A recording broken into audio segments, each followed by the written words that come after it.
네, 시청자 여러분 안녕하세요. 장연구소의 장혜리입니다. 함께 진행을 도와줄 또 김기상 앵커님이 아니고요. 장유진 캐스터 잘해주셨습니다. 어서 오세요. 네, 안녕하세요. 장유진입니다. 네, 김기성 앵커님이라는 이름이 너무 입에 뱉네요. 우리 장유진 캐스터 간밤에 또 뉴욕 증시 이번에는 엇갈린 흐름을 보여줬죠. 어제도 엇갈리긴 했지만 이번엔 다우지수만 상승을 하고 나스닥과 S&P 500 지수는 하락하는 흐름을 좀 보여줬습니다.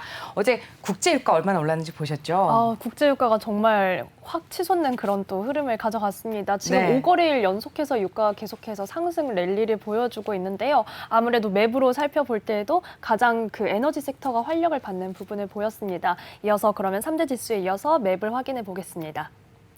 네, 지금 굉장히 좀 붉은색과 녹색의 대비가 좀 강렬하게 이루어지는 점을 확인하실 수가 있습니다. 가는 종목은 가고 떨어지는 종목은 정말 떨어지는 그런 모습을 좀 보였는데요. 이어서 바 차트를 확인해 보겠습니다.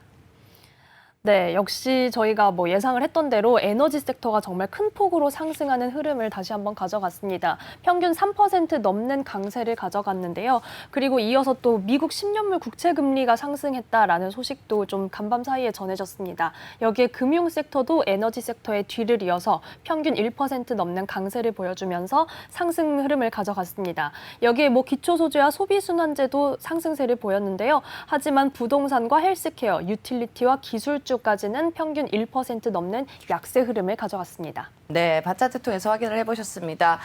사실은 어제까지만 하더라도 전반적인 섹터들이 그렇게 좋은 흐름을 가져가지는 못했었는데요. 이제 간밤에 또 에너지뿐이 아니라 이제 WTI와라든지 브렌트유 그리고 천연가스가 특히 11% 넘게 큰 폭으로 상승을 하면서 계속해서 이제 관련한 이슈들이 터져 나오고 있습니다. 주목해 보셔야 될 것 같고요. 오늘 또 천연가스 관련주들 또 상승하는 흐름 가져가지 않을까라고 예측을 해볼 수가 있을 것 같습니다. 우선 종목별로 하나씩 또 살펴드리도록 하겠습니다. 종목별로 살펴보시죠. 네, 먼저 에너지 섹터를 확인을 해보겠습니다. 역시 굉장히 선명한 초록불을 켜내고 있는 모습인데요.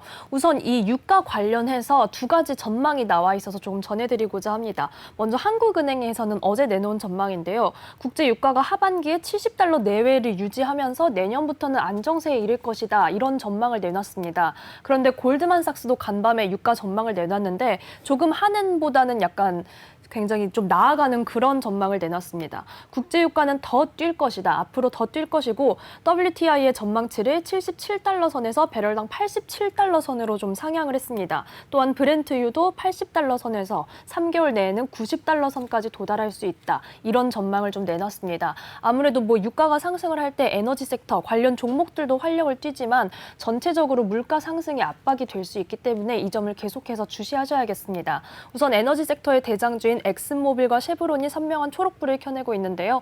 엑슨모빌은 3% 가까운 오름세를 가져가면서 정규장 거래를 59달러 선에 마쳤습니다. 이어서 쉐브론을 살펴보시면 2% 넘는 탄력 속에서 정규장 거래를 102달러 선에 마쳤습니다. 또한 또 말씀해 주신 것처럼 천연가스 가격도 굉장히 치솟았습니다. 5달러 73센트 선에서 이렇게 거래를 마치면서 10%대나 상승하는 그런 흐름을 가져갔는데요. 또한 이제 점점 날씨가 추워지고 있는데 겨울철에 한파가 찾아오면은 유럽에서부터 계속해서 상승 흐름을 가져갈 수 있다라는 전망이 나오고 있습니다. 여기에 천연가스 관련 종목들을 살펴보도록 할 텐데요. 먼저 킨더모건을 살펴보겠습니다. 미국의 천연가스의 약 40%를 수송하는 그런 파이프라인을 보유하고 있는 회사인데요. 킨더모건은 간밤에 2%대의 강세 속에 정규장 거래를 16달러 선에 마쳤습니다. 이어서 윌리엄즈도 함께 살펴보겠습니다.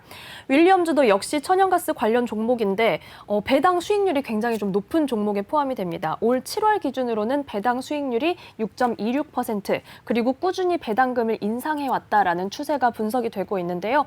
윌리엄즈는 간밤에 2%대 강세 속에 정규장 거래를 26달러 선에 마쳤습니다. 네, 지금 말씀하신 것처럼 또 미국의 배당이 높은 이런 관련주들 관심 가져보시면 되게 좋을 것 같습니다. 윌리엄스 또 소개를 해드렸고요. 지금 에너지주뿐만 아니라 또 이렇게 금리가 상승을 하면서 아무래도 금융주 쪽에 또 관심을 가져보셔야 될 텐데 국내 이제 금융주 살펴보기에 앞서서 국내 증시 같은 경우도 간밤에 또 금융 지주들 관련해서 리포트들이 나왔습니다. 증권사 애널리스트들이 매수 의견을 유지하는 리포트들을 내놓은 만큼 신한금융지주와 우리금융지주 또 다양한 KB금융지주와 같은 금융지주에 또 관심을 가져보시면 단기적으로뿐만 아니라 또 장기적으로도 수익을 가져가실 수 있을 것 같습니다. 금융주 살펴보도록 하겠습니다. 네, 말씀하신 것처럼 미국 10년물 국채금리가 한때 1.5%를 또 돌파하기도 하면서 주요 은행주는 상승 흐름을 가져가고 반면 크레딧 서비스는 엇갈린 흐름을 보여줬습니다. 그런데 주요 은행주도 지금 JP모건과 뱅크 오브 아메리카 함께 2%대의 상승불을 켜내고 있는 모습인데요. 여기에 또 한 번 웰스파고는 혼자서 엇갈리는 그런 흐름을 가져갔습니다. 웰스파고 관련해서는 좀 개별적인 이슈도 전해져 있는 상황입니다. 외환 서비스 관련해서 고객에게 부당하게 좀 청구를 했다라는 내용으로 미 정부가 웰스파고를 고소했다라는 소식이 간밤에 정해졌습니다. 여기에 좀 소폭의 약세 흐름을 가져가면서 정규장 거래를 47달러 선에 마쳤습니다. 네, 웰스파고만 조금 지금 0.75% 하락하는 흐름을 보여줬고 다른 뱅크 오브 아메리카라든지 JP모건 같은 경우도 굉장히 좋은 흐름을 가져가는 흐름을 또 확인을 해보실 수가 있겠습니다. 금융주에 이어서 또 우리 빵주라든지 마이크로소프트, 애플 주가까지 좀 확인을 해볼 텐데요. 빵주들의 흐름은 어땠나요? 네, 아무래도 나스닥 지수가 3대 지수 중에서 홀로 좀 0.52% 굉장히 좀 S&P 500 지수보다도 좀 더 낙폭을 더하는 모습을 보였습니다. 아무래도 국채 금리가 상승을 하면서 여기에 기술주는 좀 약세 흐름을 가져갔는데요. 약간은 부담을 받는 그런 모습을 보였습니다. 여기에 마이크로소프트랑 애플도 1% 넘게 주가가 하락하는 모습을 보였습니다. 마이크로소프트 살펴보시면 정규장 거래를 1.73% 약세 속에 294달러 선에 마쳤습니다. 이어서 애플도 살펴보겠습니다. 애플은 지금 계속해서 아이폰 신형 판매를 하고 있는데도 주가가 크게 탄력을 받지 못하는 모습입니다. 또한 중국에서 공급 관련 차질 문제가 전해져 오기도 하는데요. 애플은 정규장 거래를 1%대 약세 속에 145달러 선에 마쳤습니다. 또한 기술주 전반적으로 살펴보시면 지금 나머지 종목들에도 빨간불이 많이 들어와 있습니다. 어도비 같은 경우는 저희가 분명히 긍정적인 전망을 전해드린 바가 있는데도 계속해서 지금 약세 흐름을 더 자주 가져가고 있습니다. 여기에 610달러 선까지 내어주면서 정규장 거래를 3%대의 약세 속에 603달러 선에 마쳤는데요. 하지만 그래도 긍정적인 전망, 하반기 긍정적인 전망이 제시된 만큼 월가 평균 목표가는 684달러 선, 그리고 투자 의견도 매수가 좀 더 강세를 가지고 있다라는 소식도 함께 전해드립니다. 네, 오히려 하락이 기회가 될 수도 있을 것 같습니다. 어도비 계속해서 좀 지켜보시면 좋을 것 같고요. 이어서 기술주에 이어서 또 우리 테슬라도 함께 살펴보시죠. 테슬라 굉장히 또 좋은 흐름 가져갔습니다. 네, 테슬라를 비롯해서 지금 자동차주가 조금 좋은 흐름을 가져갔습니다. 테슬라 2%대 강세를 보였는데요. 저희가 어제 전해드린 소식 중에 테슬라에서 완전 자율주행 소프트웨어를 출시를 했다라는 소식을 전해드렸습니다. 아무래도 미국 당국에서 조금 우려를 내놨음에도 불구하고 이 소프트웨어를 출시를 해서 앞으로의 논란에 어떻게 마주할 수 있을지 좀 귀추가 주목되는 상황이었는데 우선 간밤에는 강세 흐름을 가져갔습니다. 테슬라는 2%대 오름세 속에서 정규장 거래를 791달러 선에 마쳤고요. 나머지 자동차주도 함께 확인을 해보겠습니다. 우선 골드만삭스에서 자동차주의 옥석을 가릴 때다라고 이렇게 조금 또 간밤에 어떤 이야기들을 내놨습니다. 특히 공급망 이런 사태가 장기화되고 있는 상황에서는 각 기업의 탄탄한 재무 구조가 더욱더 중요하다라고 언급을 했는데요. 앞서 확인해본 테슬라에 대해서는 업계 선도 주자인 만큼 굉장히 탄탄한 상황이다라고 이렇게 긍정적인 평가를 했고요. 또한 제너럴 모터스에 대해서도 전기차 전환의 속도를 내고 있는 만큼 긍정적인 전망이 기대된다라고 이렇게 분석을 했습니다. 또한 목표 주가로는 59달러 선을 제시를 했는데요. 제너럴 모터스 간밤에는 1.93% 오름세 속에 53달러 선에 거래를 마쳤습니다. 네, 제너럴 모터스까지 함께 살펴봤습니다. 지금 이어서 또 우리 금리가 이제 가파르게 상승을 하면서 또 수익을 볼 만한 곳이 바로 경기순환주다 이런 이야기들도 나오고 있는 것 같은데요. 그 중에서도 가장 돋보이는 게 라스베가스 샌즈라든지 시저스 이쪽이 아닐까 싶습니다. 우리 그쪽도 한번 살펴보도록 하죠. 네, 아무래도 조금 9월 FOMC 이후에 약간 흐름이 좀 바뀐 모습이 분명히 확인이 되고 있습니다. 베런스가 가파른 국채 수익률 속에서 경기순환주가 돋보일 것이다 이렇게 좀 보도를 내놓은 상황인데요. 있는데요. 여기에 지금 경기 순환주 대표적인 종목들을 확인해 보겠습니다. 말씀해 주신 라스베이거스 샌즈를 확인해 보시면요. 네, LVS라는 티커를 가지고 있는데 지금 9월 FOMC 이후에 반등세를 가져가고 있습니다. 2%대 강세 속에 정규장 거래를 37달러 선에 마쳤습니다. 이어서 카니발도 함께 확인을 해보겠습니다. 카니발이 내년 하반기 예약량이 팬데믹 이전 수준을 넘어섰다라고 소식을 전해드린 바가 있는데 지금 카니발이 최근에 4거래일 연속 주가가 2%에서 4%대까지 강세를 보여주고 있습니다. 간밤에도 3%대의 오름세 속에서 정규장 거래 26달러 선에 마쳤습니다. 마지막으로 시저스도 함께 확인을 해보겠습니다.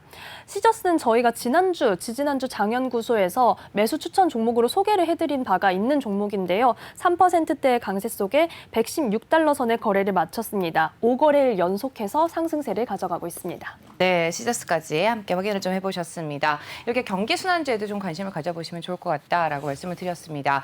그렇지만 항상 또 주식을 하시는 분들 계시겠지만 미국 투자 같은 경우는 뉴욕 증시는 이렇게 샀다 팔았다 하면은 아무래도 뭐 거래세도 그렇지만 수수료뿐만 아니라 또 환전 또 그런 부분도 있기 때문에 항상 또 거래 유의를 하셔야 된다는 점도 기억을 하시면 좋을 것 같고요. 오히려 장기 보유해서 배당 수익률을 노려보시는 것도 좋을 것 같습니다. 이어서 우리 또 산업 섹터 인더스트리얼 쪽은 어떤 게 있는지 함께 좀 확인을 해볼까요? 네, 산업 섹터는 지금 보시면 종목별로 그리고 세부 섹터별로 많이 엇갈리는 흐름을 네. 가져가고 있습니다. 그런데 뭐 주요 종목 몇 개 종목을 살펴보면은 지금 계속해서 그 경기 순환주와 비슷하게 연속 상승세를 가져가고 있는 종목들이 있어서 확인을 해볼 텐데요. 먼저 보잉을 확인을 해보겠습니다. 보잉이 1%대의 강세 흐름을 가져갔는데 4거래일 연속 상승세를 가져가고 있습니다. 여기에 한 달 만에 그 전에 내주었던 220달러 선을 회복하는 그런 모습을 보였습니다. 이어서 제너럴 일렉트릭도 확인을 해보겠습니다. 제너럴 일렉트릭 역시 내어주었던 100달러 선을 재돌파하는 흐름을 가져갔습니다. 정규장 거래를 1.49% 오름세 속에 105달러 선에 마쳤습니다. 마지막으로 캐터필러까지 확인을 해보겠습니다. 캐터필러 역시 내주었던 200달러 선을 가까스로 회복하는 그런 모습을 보였습니다. 1.62% 오름세를 가져갔는데요. 산업 섹터에서 저희가 살펴본 종목들이 이전에 그 금리 인상이나 테이퍼링 시기를 대비해서 현금 보유량이 많은, 현금 흐름이 좋은 종목들에 뭐 주목을 해보시라라고 하면서 짚어드렸던 종목들이 많이 있습니다. 그래서 이 종목들의 추이도 계속해서 확인해 보시기 바랍니다. 네, 어제에 이어서 또 나이키 같은 경우는 어제도 좀 하락하는 흐름을 보여줬죠. 나이키 주가도 함께 확인을 좀 해볼까요?